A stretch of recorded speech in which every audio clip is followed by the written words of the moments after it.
Hello and welcome to another edition of the Father and Son Pastime podcast. I'm Patrick. I'm Kevin. That's my dad. How are you? We are continuing with our sort of selection that we've been doing for now about 20 teams straight, talking about each MLB franchise's top dream teams, all-time fantasy teams, whatever you want to say.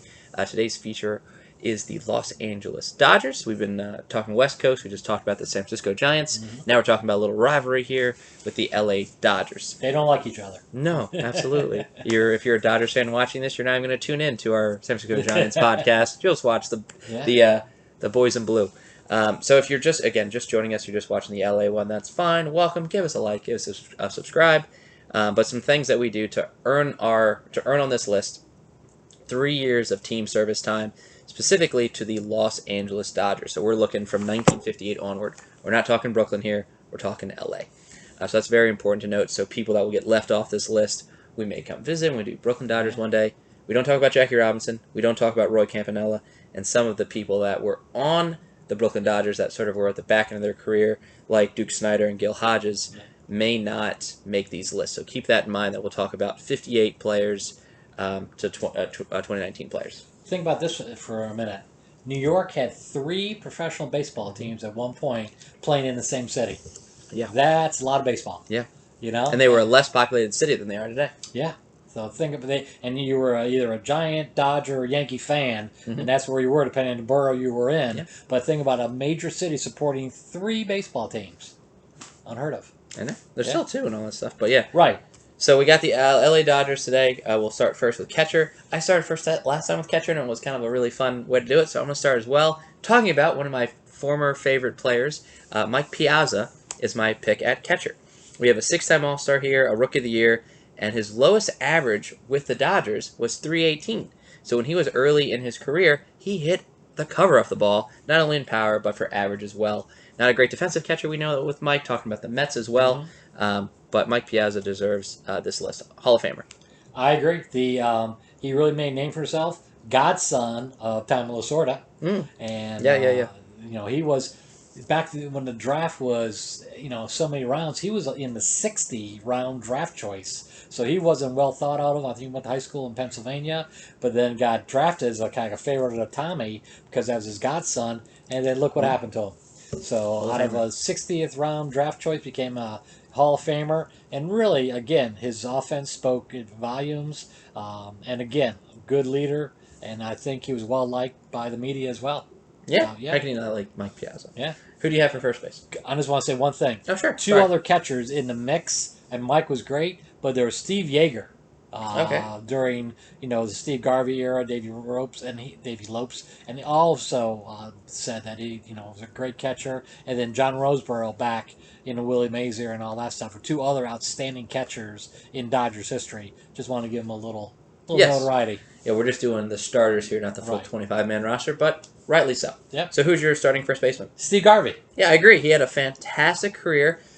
Again, Hall of Very Good. We always talk about that a lot of these times. He had 2,600 hits. I didn't know he had that many hits. Yeah. MVP season and 4 Gold Gloves. Yeah, and finished his career with the Padres and played 2 sports at Michigan State. He played football at Michigan State. He's a talented athlete. Yeah, and not the biggest guy, but he had huge arms. And really drove the ball well, and really was one of the stars when the Dodgers were so good during the 70s and 80s that they had a team that they had all kinds of stars, and they got along, and they seemed to be in World Series almost every year. Very nice. For second base, he kind of already said what at least my choice was, so we have the same here. But Davey Lopes. I almost thought of Steve Sachs with this. I think there's definitely a conversation there, at least if not two ups. Yeah, absolutely. But I wanted, and I have a lot of power, especially my outfield, a lot of power for my catcher. I don't really have a lot of speed, so my middle infielders will have my speed in the lineup. So Davey's got that. He's got a Gold Glove as well, so I can rely on him for speed and defense.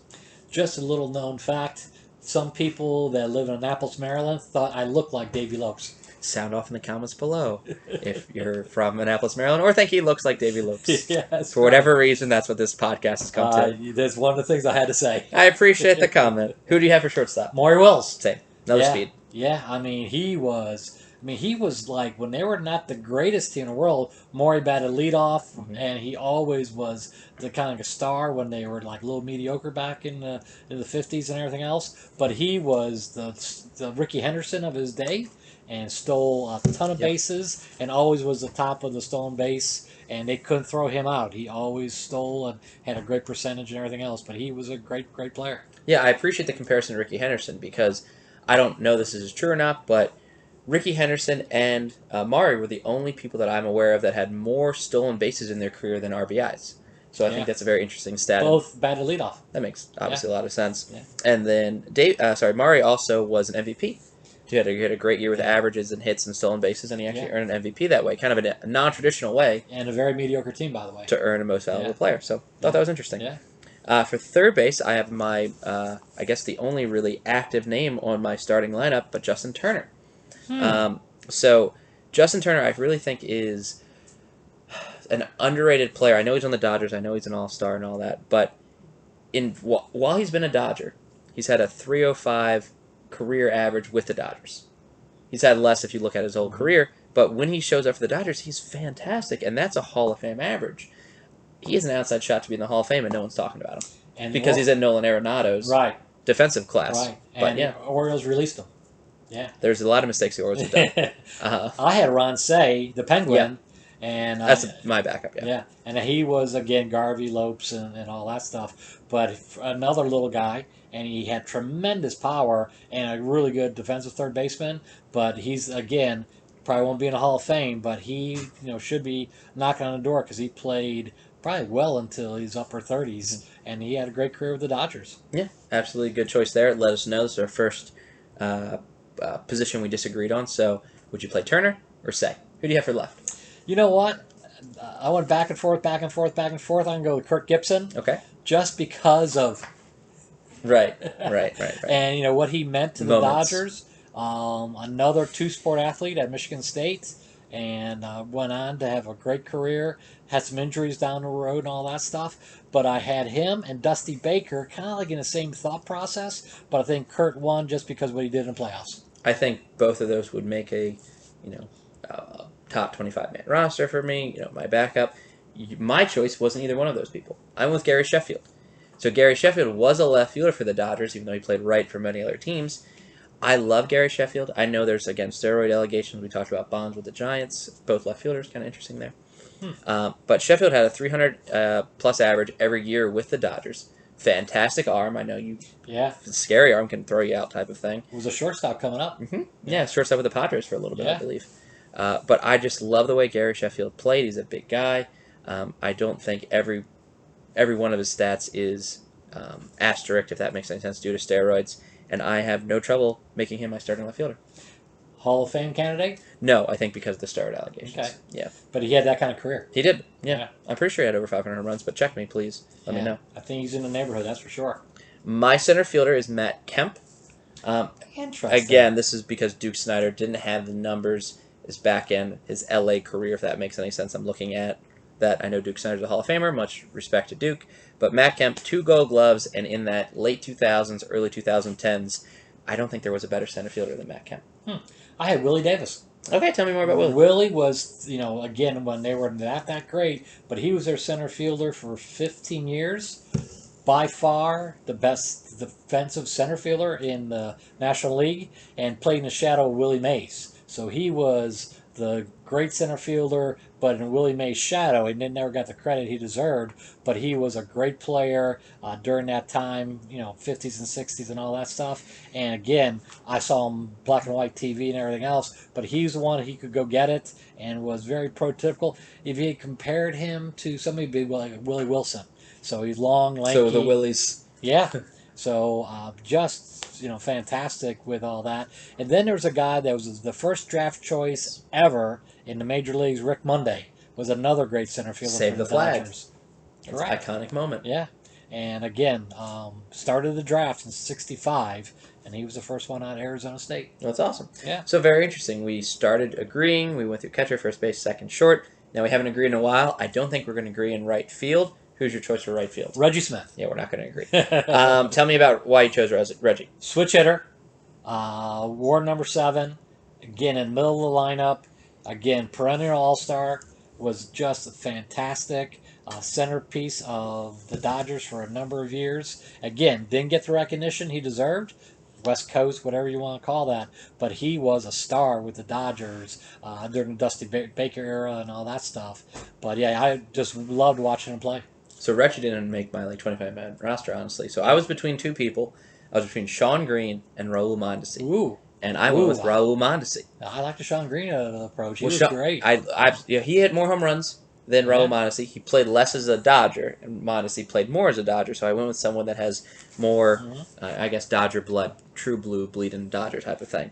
Rookie of the year, 2 Gold Gloves, very consistent. I mean, you could rely on him for 30 home runs, 90 RBIs a year, any given year that he was with the Dodgers. I thought his arm was great. I thought his defense was great.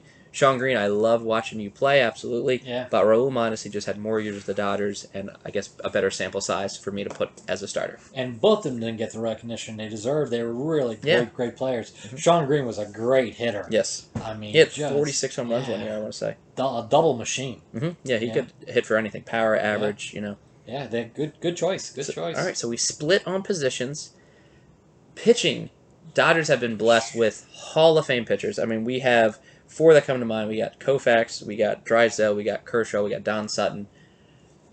Any of those 4 is fine. I mean, you could think there's all-stars after that, but those are the 4 Hall of Famers. I know Kershaw's not in the Hall of Fame yet, but if you don't think he's going to make the Hall of Fame, let's have a conversation.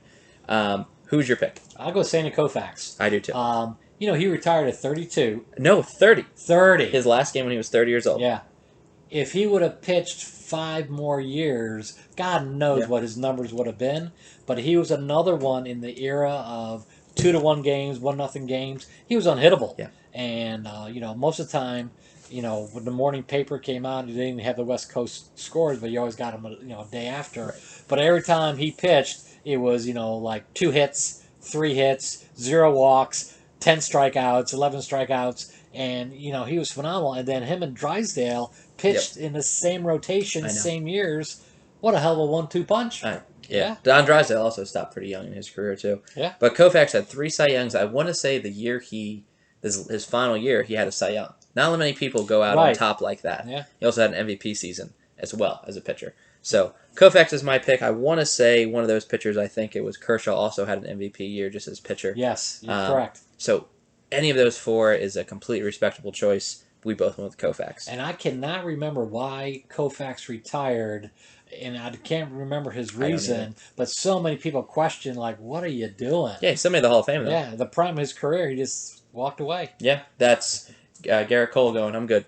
You're right. Yeah, I don't think he had arm problems or anything, but I guess he just had enough and wanted to do something else. But just crazy. So then we turned to setup man and closer. I really thought of 2 easy choices, but who, Dad, is your pick for setup in 8th and then closer in 9th? Well, I'm going to go with Kenley Jansen. As who? Which one? As setup. Okay. And Eric Gagne as my closer. We got the same thing. We're back, baby. So, all right, I want to hear your logic and I want to see if it's like mine. So why Kenley in 8, Eric in 9? Well, Kenley, I think, again, right now he's a great closer and all that stuff. Agreed. But Eric was the one that was shut him down for years until he got some arm problems and everything else. Yes. But I think when he went there, it was an automatic save. Same logic. And we're back. And Kenley was one. I mean, he's a great pitcher and all that stuff. But Eric was the guy that threw upper 90s and beyond when it wasn't fashionable, when no one threw 98. But he did. Yeah. And he was accurate, too. Right. And he was a good shape guy. And there's another guy named Mike Marshall back in the 70s and 80s that, again, was a huge saves leader and all that stuff. And we played with Garvey and Lopes and all those guys. But all those 3 guys were just fantastic relief pitchers. But, yeah, I think when Eric came in the game, you just had it in the bag. It was Rivera of his day. Yeah. Eric had a Cy Young as well. Has a better ERA. Less blown saves than Kenley. Kenley is the Dodgers save leader and will continue to hold that title. But I'd rather Kenley set up, get quick 3 outs, and let Eric hit the save. I think he is a safer pick than Kenley. Kenley sometimes has a little problem with walks. Yes, I'm saying. Yeah. It's almost like a Craig Kimbrell where you're like, just get the out.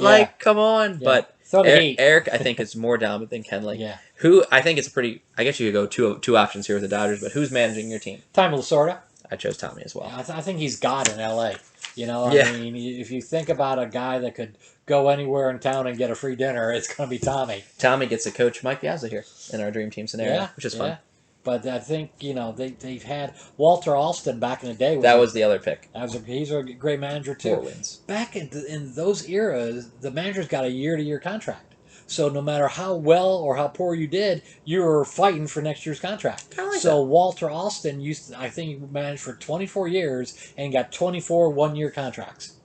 He got like 2,000 wins, too. Right. Think about that in today's era. That won't happen. I know, but I kind of like that better. It keeps you honest, I think. Yeah. We turn to logo history to conclude this podcast.